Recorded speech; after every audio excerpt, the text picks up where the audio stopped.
예도는 존재의 숲에 있습니다. 지금부터 푸코 강의 하나 열겠습니다. 벌써 15번째 정도 되는 것 같은데요. 14, 15번째. 오늘의 주제는 푸코의 존재론입니다. 푸코의 삶을 여행하면서 푸코의 사유의 존재론이 어떤 방식으로 변화되고 진척되어 나가는지,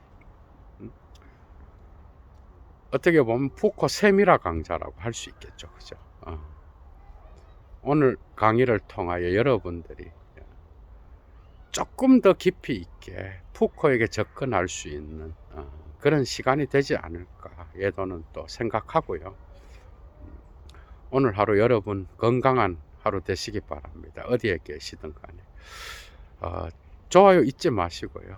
도움 받으신 분들, 그리고 애청자분들 가운데 여건이 되시는 분은 사막의 철학을 위하여 자발적 수업료를 꼭 보내주시면 감사하겠습니다.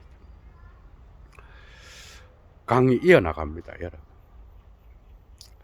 미셸 푸코의 존재론. 여기에는 상당히 많은 철학자들의 어떤 사유가 들어와 있는데, 거기에서 니체를 뺄 수가 없어.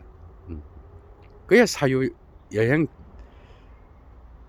전체를 살펴볼 때 프리드리히 니체는 거의 그의 철학적 사유에 있어서 거의 중심을 차지한다고 해도 과언이 아니야. 끝까지 갑니다, 니체와는. 물론 여기에는 장 이폴리트의 해결해서, 그 다음에 조르주 디메질의 어떤 구조 개념, 그 다음에 깡길림의 과학사에서 드러난 역사의 불원석성, 이런 것들도 들어와 있다라고 할 수 있겠죠. 그죠? 그런데 결국은 그가 50년대 초중반에 후셀과 하이데거의 현상학, 그리고 존재론으로부터, 그리고 마르크스에 대한 연구로부터, 그죠? 여기에 대해서는 따로 또 강의를 해야 되는데, 알티세르의 영향이 아주 큽니다. 알티세르와의 관계도 대체로 푸코의 살아생전까지, 그죠? 세상을 떠나기까지 끝까지 유지되는데 아주 미묘한 관계가 또 숨어 있어. 거기로부터 이제 돌아서서 53년도부터 바따이 블랑쇼를 통하여 니체를 발견하고 바깥의 사유에 이르기까지, 그죠? 이 니체는 거의 중심을 차지한다고 해도 과언이 아니에요. 사실은 많은 사람들에게 잘 안 알려져 있는데, 초기의 푸코는, 그죠? 주로 프로이트, 후셀, 하이데거, 그 다음에 칼 막스, 이런 것들을 연결시키려고 하는 연구에 빠져 있었어요. 푸코는 철학과 심리학으로, 그죠? 정신의학으로 석사까지 끝낸 그러한 학자인데, 사실은 60년대에 광기와 비이성이, 고전시대의 광기의 역사, 이 박사학위 국가 박사학위 논문이 출간되기까지, 그죠? 거기에는 고등사범 시절부터 나타난 마르크스와 프로이트와 하이데거를 연결시키려고 하는 그런 연구가 드러났어요. 이 하이데거가 아주 결정적인 역할을 합니다. 하이데거의 사유를 통하여 푸코는 니체 읽기를 아주 다른 각도에서 할 수 있었고, 이제 이런 것들이 바따이와 블랑쇼를 만나면서 블랑쇼한테도 하이데거의 사유는 또 큰 영향을 미쳤죠. 그죠? 그러니까 하이데거를 통하여 니체를 보고 니체를 통하여 하이데거를 보는 이런 것들이 이제 광기와 비성이 완성되기까지 그 과정이 나타나. 말과 글에 수록된 비교적 푸코 말년에서 한 인터뷰에서 자기의 그 사유 여정을 이야기하면서 이 하이데거의 중요성 아주 심도 있게 푸코는 이야기합니다.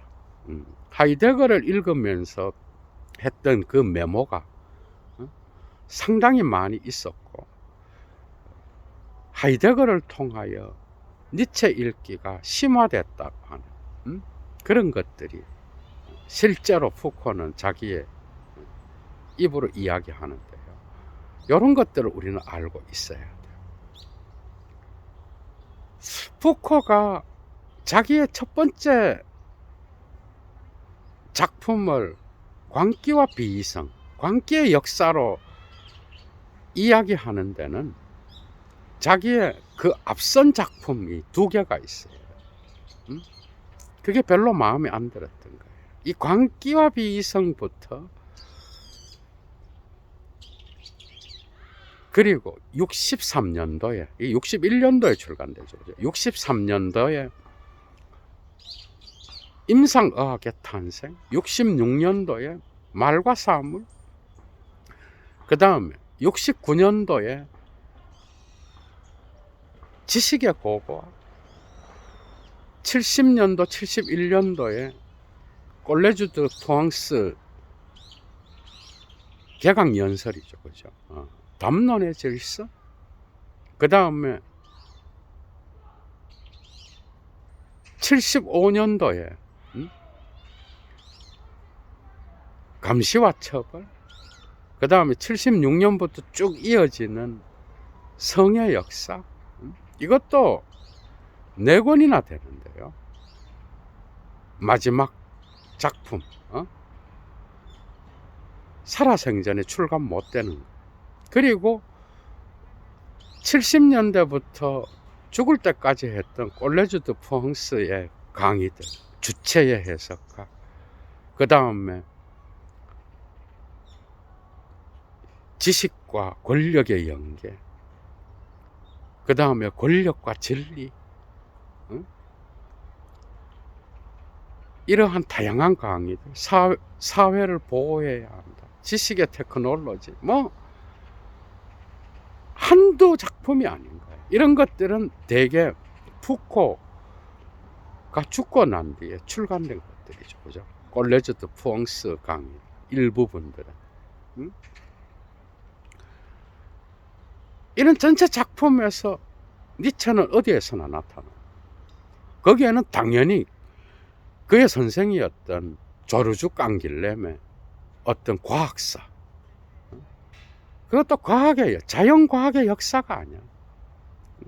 그 과학사 역시도 불연 속성을 통하여 사회의 이데올로기를 폭로하고요, 학문과 사회의 관계, 삶의 관계, 이런 것들을 다루었던 슈트라스부르크에서 교수를 했고, 그 다음에 나중에 소르본으로 가죠. 그죠?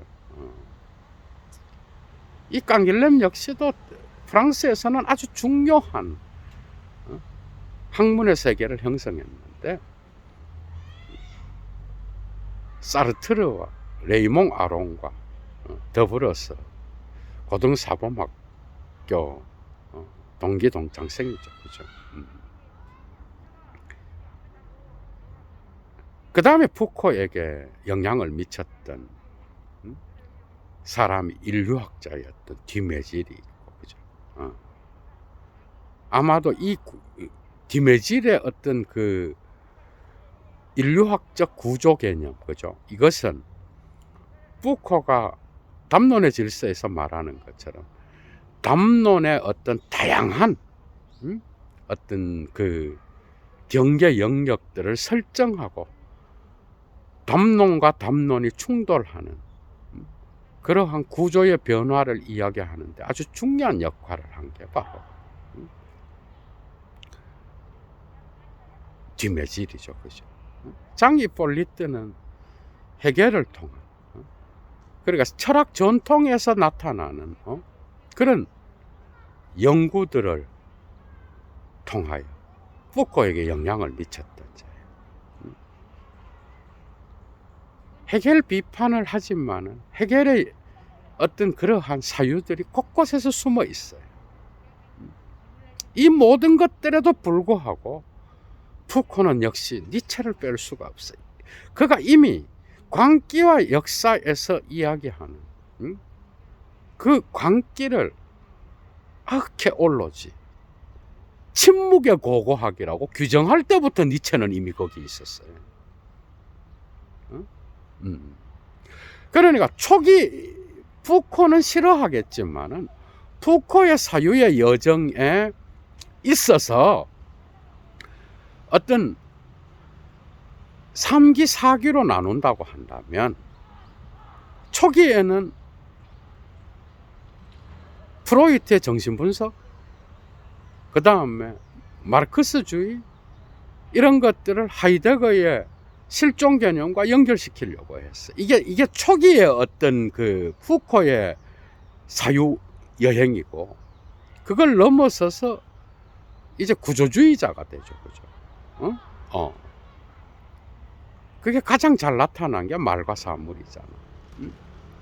그 다음 시기가 이제 담론을 연구하면서 지식의 고고학, 이게 익명의 담론을 분석하는 건데 여기에서는 아직 지식 권력 연계가 덜 나타나죠, 그죠? 그런데 지식 권력 연계가 확실하게 드러나는 게 이제 담론의 질서부터 그죠? 시작되는데 감시와 처벌, 성의 역사는 이러한 권력 지식 연계를 보다도 효과적으로 서술한 그런 작품들이라고 할 수 있어. 이 전체 사유에 있어서의 존재론을 지배했던 것은 바로 니체의 도덕의 계보학이라고 해도 과언이에요. 이 고고학이라는 개념 자체가 이미 푸코의 어떤 그 존재론을 결정한다고 해도 과언이 아니에요. 아케올로지, 이게 이제 제네알로지와 결합되는데, 그러니까 초기에는 하이데거의 실존론적 존재론을 프로이트의 정신분석, 마르크스의 어떤 그 사회분석과 연결시키려고 그랬어. 그 초기 작품이 54년도에 잘 안 알려져 있죠, 그죠? 54년도에 출간된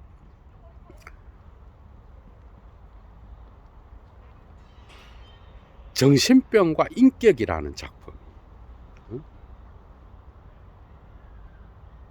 그러니까 말라디 멍딸의 페우소날리테라고 하는 작품인데, 이 작품에서 마르크스주의와 정신분석과 그 다음에 하이데거의 실존 개념을 연결하려고 해요. 그런데 사실은 이것과 함께 54년도에 출간되었던 자클린 베르도라고 하는 여자가 있어요. 이 남편이 락강의 제자로서 락강 아래에서 박사학위까지 받은 사람인데요. 이 여자도 정신분석자예요. 그런데 이 사람이 푸코와 더불어서, 그죠? 스위스에 있는 빈스방거라고 하는 하이데거주의 정신분석학자가 있어. 이 사람이 트라움 운트 엑시스텐츠, 꿈과 실존이라고 독일어로 된 책이죠, 그죠? 이것을 출간하는데 이 작품을 번역하려고 이 베르도와 푸코는 함께 스위스 여행을 하고 같이 이탈리아도 가기도 하고 그런 여정을 벌였는데, 거기에 푸코가 상당히 긴 거죠. 서문을 써. 이게 초기 푸코의 어떤 그 작품인 거예요. 그게 54년도에 자클린 베르도가 번역한 빈스 방거의 꿈과 실존, 그 불어 번역 앞에 장문의 그 서문을 쓰는데 그게 출간이 돼요. 그게 54년도에 출간돼. 그 서문에 르네 샤르의 시를 갖다가 떡칠을 해놓고, 그죠? 꿈과 죽음과 실존에 벌써 하이데거와 프로이트의 어떤 이런 영향이 있는 거예요. 하이데거적 프로이트. 그게 실존론적 존재론을 프로이트의 무의식과 연결시키고, 이것을 마르크스의 소외 개념, 소외 때문에 정신병에 걸린다라고 하는 그런 연구들이 자기 개인 작품으로 출간돼요. 그게 바로 말라디 멍달의 페르소날리테, 정신병과 인격이라고 합니다. 근데 푸코는 이 초기의 작품을 별로 안 좋아했어요. 이미 초기에도 푸코는 정신의학자, 심리학자로서, 그죠? 이미 라가슈와 락강의 책을 접했고요. 이게 이제 프랑스의 정신분석의 어떤 그 대가들이잖아, 그죠? 실제로 소르본에 가서 심리학으로 학위를 받아. 그리고 병원에서 정신의학의 어떤 그러한 훈련들을 받게 돼. 그러니까 이런 농담을 냈어. 주변에서 이제 정신의학에 대한 역사를 한번 써봐라 이러니까 푸코는 정신의학을 연구하다가 오히려 정신병 환자들에게 더 관심을 갖는, 그죠? 그런 길을 가게 되는 거잖아. 이런 것들이 광기의 역사에도 그대로, 그죠? 들어와 있죠.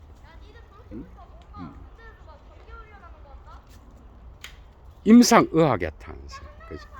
이런 작품들에도 들어요.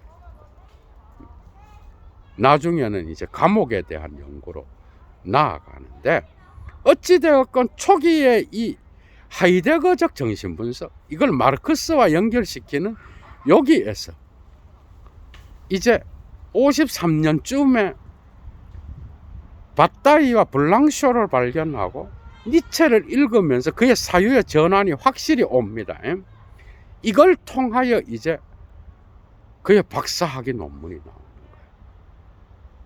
그게 이 사유의 전환은 끝까지 간다고 해도 과언이 아니에요. 그러니까 푸코의 존재론에 힘을 실어준 게 바로 바따이와 블랑쇼를 통한 니체의 발견이었어.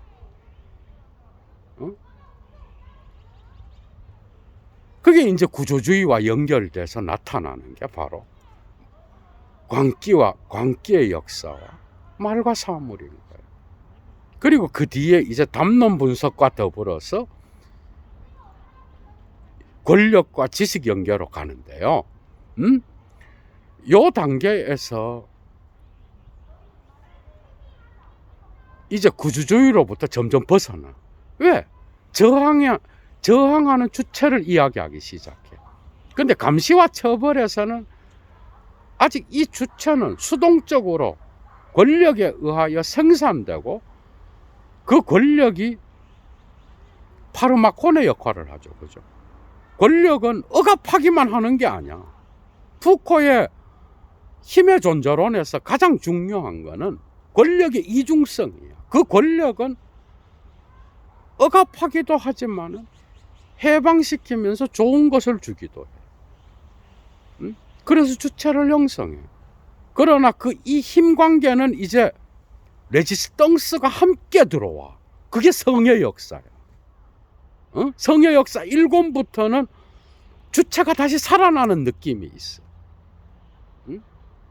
이런 식으로 하이데거적인 프로이트적 마르크스적 어떤 사유의 어떤 영향으로부터 벗어나서 바따이 블랑쇼를 통한 니체, 거기에 자기 선생들의 어떤 깡길렘과 뒤메질의 어떤 그 인류학적 구조 개념, 이런 것들이 함께 들어오면서, 그죠? 그의 철학의 존재론을 형성하기 시작해.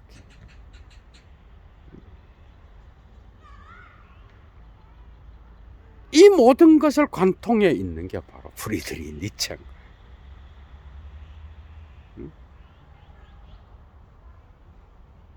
고고학이라는 게 뭐예요, 여러분? 계보학이라는 게 뭐예요? 그러니까 고고학의 어떤 그 시기가 바로 지식의 고고학, 초기 작품부터 이미 박사학위 논문인 광기의 역사부터 침묵의 고고학을 이야기하지만 그 고고학의 시기로부터 권력 지식 연계인 계보학의 시기로 넘어갔고, 이때 니체의 영향이 가장 이때부터 나타난다. 이거 개소리입니다. 전혀 아니야. 그럼 푸코를 모르는 자들의 말이에요. 푸코의 사유에 있어서 광기의 이성부터 이미 니체가 들어가 있어. 니체가 없었으면 그 작품이 안 나와요. 마지막에도 그 작품의 마지막도 니체로 장식하고 있어요.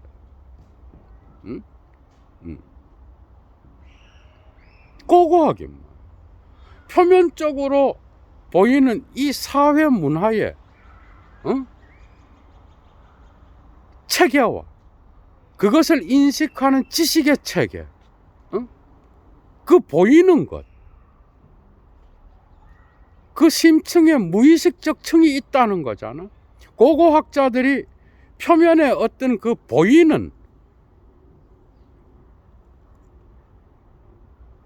땅의 표면만을 연구하는 자들이 아니야. 그 아래에 숨어 있는 숨겨진 층을 파고 들어가서 거기에 계층 질서를, 그죠? 각 시대마다 고고학적으로 땅 속으로 계속 파내려가면은 그 복잡하게 뒤얽힌 층들이 숨어 있잖아. 여기에 이미 무의식 개념이 들어와 있는 거예요. 이미 광기의 역사에서 그 에피스테넴의 개념, 이게 이제 푸코의 존재론을 형성하는데요. 그 안에 이미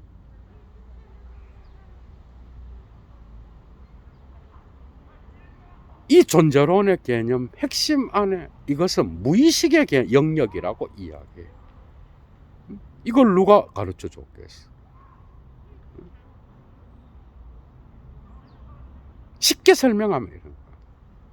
우리가 알고 있는 정치 경제적이고 그 다음에 문화적이고 우리에게 통용되는 미덕들이 있어, 그죠? 그리고 도덕적이고 종교적인 그러한 가치들이 있어. 표면적으로는 도덕적으로 이게 선한 거고, 그 다음에 문화적으로는 이게 좋은 거야. 이게 미덕인 거야, 그 사회에서. 표면적으로는. 그러나 그 역사가 어떻게 진행되어 왔는지를 파고 내려가 보면 고고학의 학자들이 땅을 파듯이 표면에서부터 심층으로 들어가게 되면은 그것에 보이지 않는 은폐된 발생사가 드러나는 거예요. 그죠? 그게 푸코의 관심은 역사가와 달라요. 푸코의 역사 읽기는 역사학에서 말하는 그 역사가 아니야.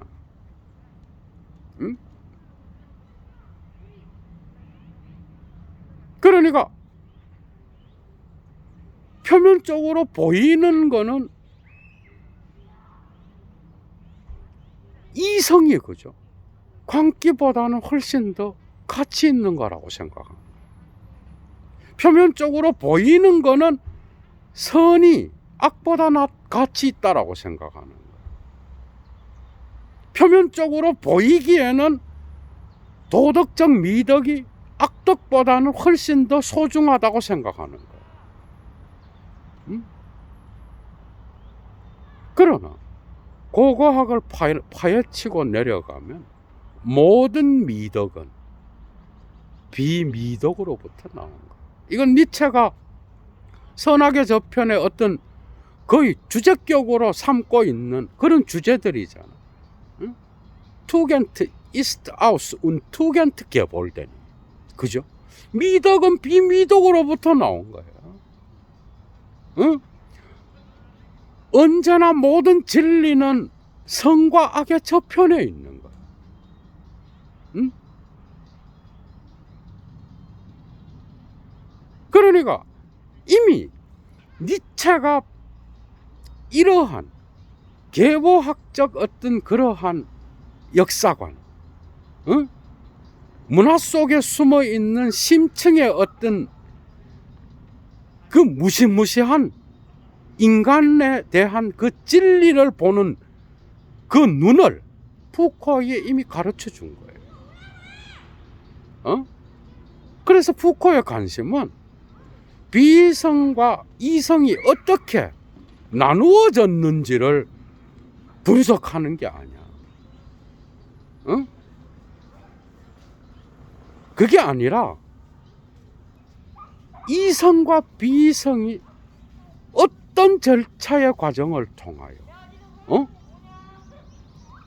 지금 이런 방식으로 이성과 비이성으로 나누어지고 이성과 광기로 나누어졌는지 그 역사적 절차를 파고 들어가겠다라는 거거든.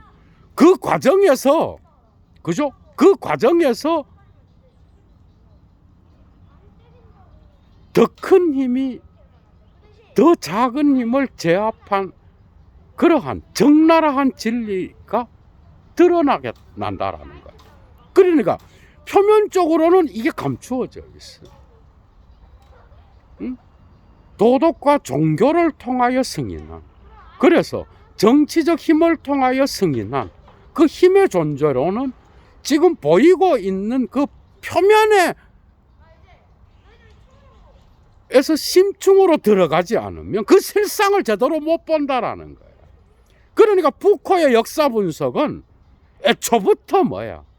그 고고학의 개념은 니체의 계보학의 어떤 개념을 포함하고 있었어요. 응?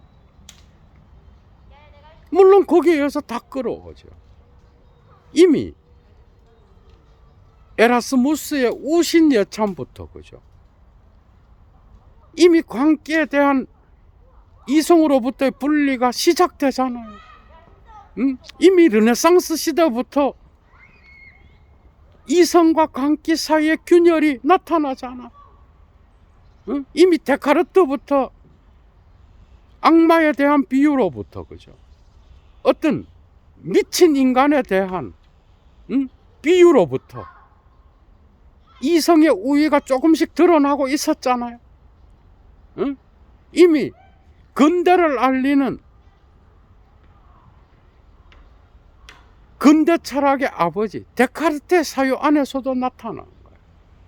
그래서 그때부터 이성의 담론은 비이성의 담론을 끊임없이 배제해 왔다라는 거예요. 그러나 표면적으로는 더 큰 힘이 이미 이것을 승인한 거예요.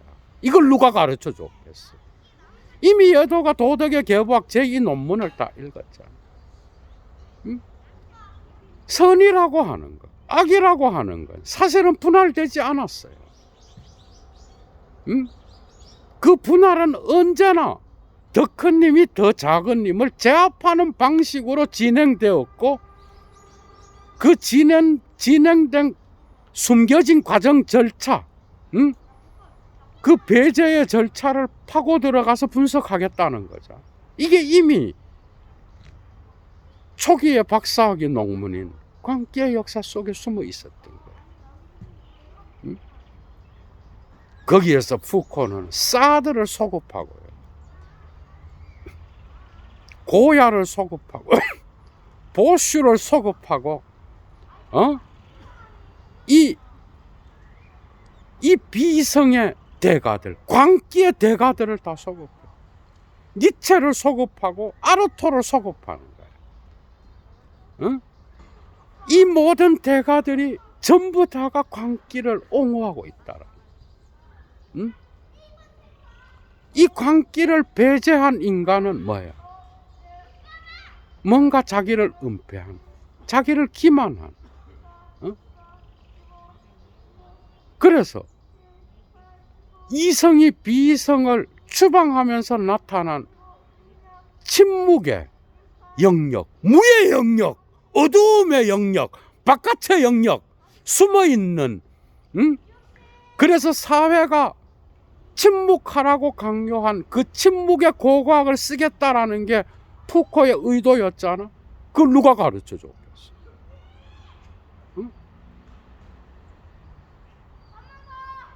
그래서 니체의 계보학적 사유의 어떤 이런 핵심을 갖고 푸코는 자기의 독특한 아르케올로지를 이야기할 수 있었던 거예요. 나중에 그 고고학은 니체가 사용했던 게네알로기 개념, 그러니까 불어로 제네알로지 개념으로 함께 결합해서 나타나지만 그 계보학은 70년대에 나타난 거죠. 담론의 질서로부터 감시와 처벌, 성의 역사, 그걸로 수렴되고 그때부터 니체의 영향이 드러난다. 이거 다 개소리입니다. 어림도 없는 이야기. 예도는 이미 2년 전부터의 강의에서 이런 것들을 이야기했고요.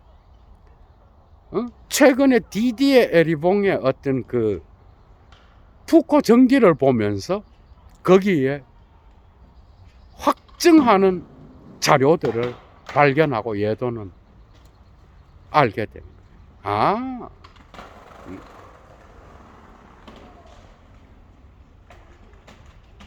그러니까 이미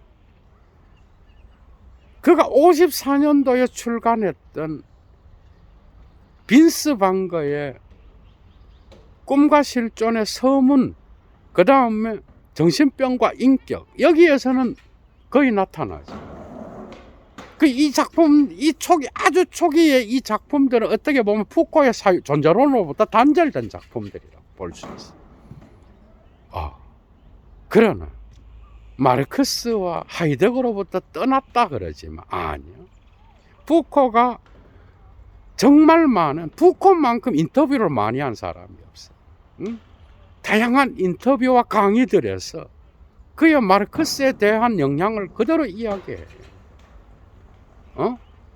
마르크스적인 19세기적 어떤 그 말과 사물에서도 막 까고 막 그러잖아, 그죠? 마르크스를 이때 이제 알티세르랑 조금 멀어지기도 하는데 어찌되었건 그런 강의들은 따로 강의를 해요. 세밀화 강자로서 하는데 어찌되었건 마르크스가 사회를 봤던 그러한 허위의식이라든지 이데올로기라든지, 그죠? 이 알투세르를 통하여 푸코의 사회철학, 존재론 안에도 영향을 미치고 있어요. 푸코는 그걸 인정합니다. 그러나 마르크스가 이야기했던 19세기적 방식으로부터는 벗어나죠, 그죠? 그래서 권력에 대한 이 힘의 개념, 이런 것들이 다 도덕의 계보학에 숨어 있어요. 그래서 도덕의 계보학 제2 논문이 뭐야, 제목이? 제2 논문의 제목이 바로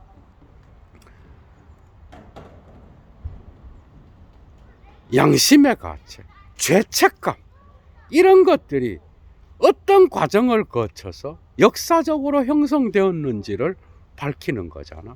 거기에 형벌의 제도, 사회 문화적인 이 제도의 특징들을 니체는 함께 분석하면서 양심의 가책과 죄책감을 설명하고 있어요. 이미 예도가 1차 자료 강의에서 했습니다만 계속 진행해 나가야 되겠죠. 그죠?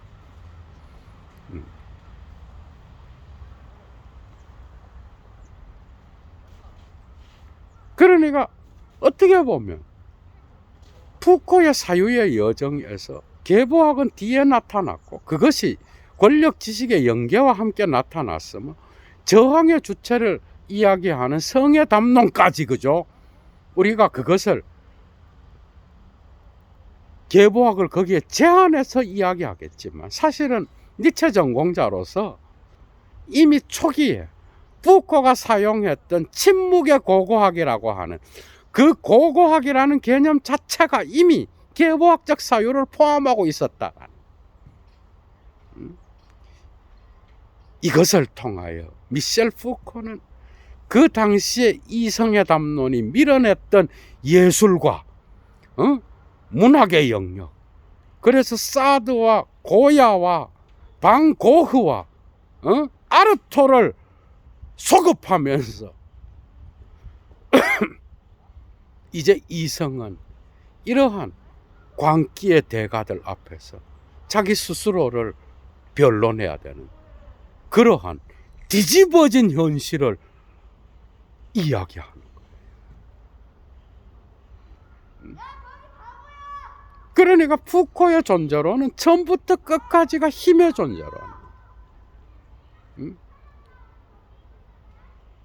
도덕의 계보학 이 논문 12, 13절에서 니체가 이야기하듯이 모든 제도는 해석한 거예요. 모든 제도는 더 큰 힘이 작은 힘을 제압하면서 해석한 거야. 정말 그것을 고전주의 시대부터, 그죠? 푸코가 서구 문화 전체 안에서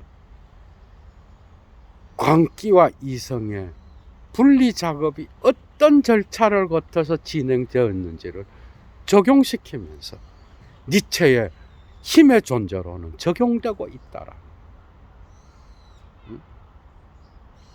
권력 지식 연계 담론의 형성을 통하여 드러나는 비교적 중후기의 푸코로 계속 가면서도 이 니체의 힘의 존재로는 어디에서나 나타나고 있어. 그걸 독특하게 푸코는 복잡하게도 깡길렘의 과학사, 역사의 불연속성, 이것도 니체한테서 나타나. 니체의 계보학이 불연속의 역사를 이야기하고 있어. 이런 것들이 일치하는 거겠죠, 그죠? 그 다음에 디메질의 구조개념, 이게 이제 변화되면서 점점 저항의 주체가 드러나기 시작하는 거야. 성의 담론을 감. 그래서 그는 84년도에 독일의 비판 이론가들을 언급하면서, 그죠?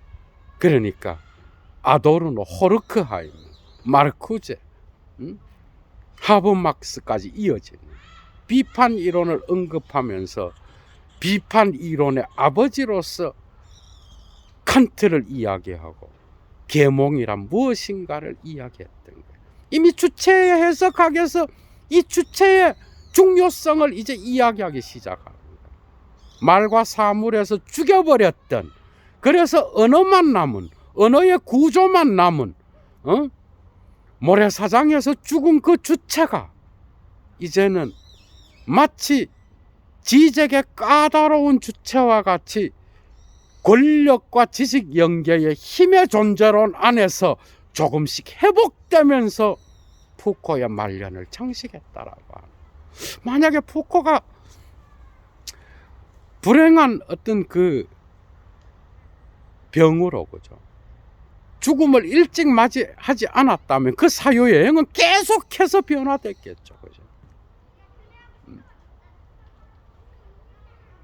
그래서 지금 보이는 것, 더 큰 힘이 작은 힘을 제압하면서 지금 표면적으로 도덕, 종교, 학문, 지식의 의지, 사회, 경제적, 정치적 힘, 이런 것들이 도덕과 종교와 학문의 세계를 이용하여 진리라고 이야기하고 있는 그 배후에 숨은 이데올로기가 뭔가, 이런 것들은 또 알티세르의 구조주의적 마르크스 읽기의 영향도 있었겠죠. 그죠? 이런 것들이 다 통합돼서 푸코의 사유를 지배하고 있는 거예요.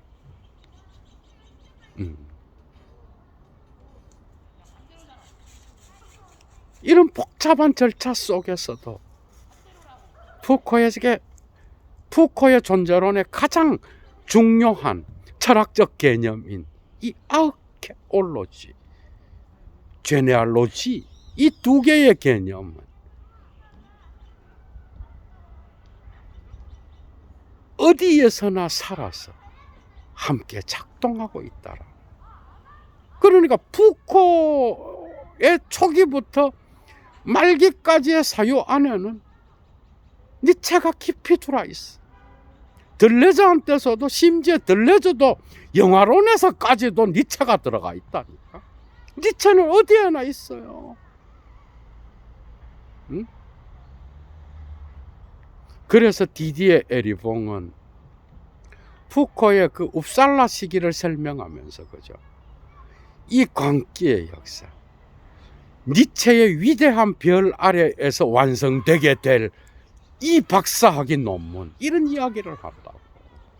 예도는 이 디디에 에르봉을 만나기 전에 이 니체를 먼저 알고 있었거든. 이걸 읽으면서, 푸코의 작품을 읽으면서 정말 영향이 컸구나라는 거를 그때 이미 알았지만, 그러니까 이런 게 도식화로서 잘못됐다라는 거예요. 여러분들이 배워야 할 건 이런 거예요. 그러니까 초기에 하이데거, 이거 잘 안 알려져 있죠, 그죠? 하이데거의 실존 분석에 프로이트적 정신의학, 정신분석적인 이런 것들을 마르크스의 소외 개념과 연결시키면서 사회학을 이야기했던 이 초기 단계, 여기서부터 벗어나서 이제 두 번째 구조주의 단계가 나타났고, 세 번째로 담론 분석과 더불어서 권력 지식 연계가 드러났다. 이런 식으로 나누면서 고고학에서부터 계보학으로 점점 발전해 나갔다. 이러면서 그 계보학의 니체의 영향이 확실히 드러나기 시작했다. 이 개소리라고. 이건 완전 잘못된 거야. 이건 푸코를 전혀 모르는 그런 분석이에요. 그러면 중후기 푸코부터 니체가 들어왔다는데 천만의 말씀. 천만입니다. 니체는 언제나 이미 푸코의 초기 작품, 그러니까 푸코 자신이 인정한 자기의 최초의 작품, 자기의 박사학위 논문, 광기의 역사 안에서부터 이미 니체의 사유는 작동하고 있었더라. 그의 아케올로지 개념 역시도 인류학적인 개념, 그러니까 뒤매질적인 것, 깡길렘적인 것, 깡길렘의 영향은 확실히 거의 처음부터 끝까지 나타나는데, 임상의학의 탄생부터 뒤로 가면서 나타나. 담론의 질서, 지식의 고가 다 나타나죠, 그죠? 불연속성의 과학사에 대한 개념, 이런 것들이 함께 있었지만은, 그럼에도 불구하고 그 구조 속에는 헤겔의 호흡과 더불어서 니체의 이러한 독특한 역사 읽기의 계보학적 사유가 푸코의 사유를 지배하고 있었다. 그래서 그 존재론을 바탕으로 푸코는 위대한 예술가들을 소급하고 문학가들을 소급하고 이미 광기의 역사 안에도 이런 문학적이고 시적인 소질들이 있어요. 그건 이미 니체의 작품 안에서도 그대로 드러나는 거야. 니체 역시도 이미 언제나 시인으로서 신죽음을 이야기했고 광인이 되었고 신죽음 안에서 시인으로서 광인으로서 최고 존재자의 개념을 해체했다라고 하는 거예요. 어디에서나 시인 니체가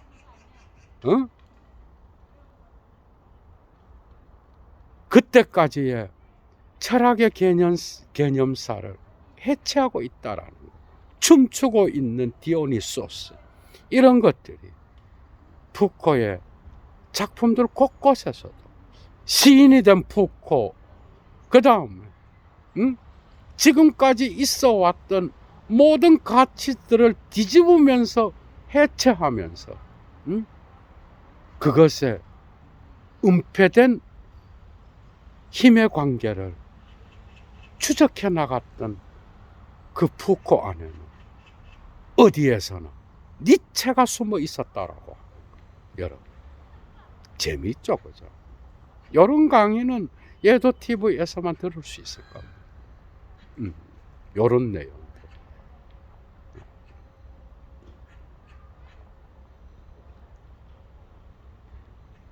시인이 된 푸코, 그죠? 또한 정치적 담론으로부터 밀려난, 사회적으로 밀려나서 은폐된 그 타자들에 대한 독특한 변호로 이것이 변화되고 있다라는 거. 이런 것들은 이제 니체랑 조금 다른 거라고 할 수 있어요. 그러나 그의 전반적인 어떤 힘의 존재론 안에, 권력의 어떤 그 사회학적 존재론 안에는 이러한 니체의 독특한 역사 읽기가 숨어 있었다라고 하는 거. 여러분 재미있었죠, 그죠? 이런 것들을 천착하여 여러분들이 푸코 읽기를 진행하시면 훨씬 더 깊이 있는, 조금 더 그물이 촘촘해진 그런 사유를 갖고 푸코의 사유를 따라잡을 수 있지 않을까 생각합니다, 여러분. 오늘 강의 역시도 여러분들에게 도움이 되었으리라고 생각합니다. 건강한 주말 보내십시오. 얘도 물러갑니다. 주스.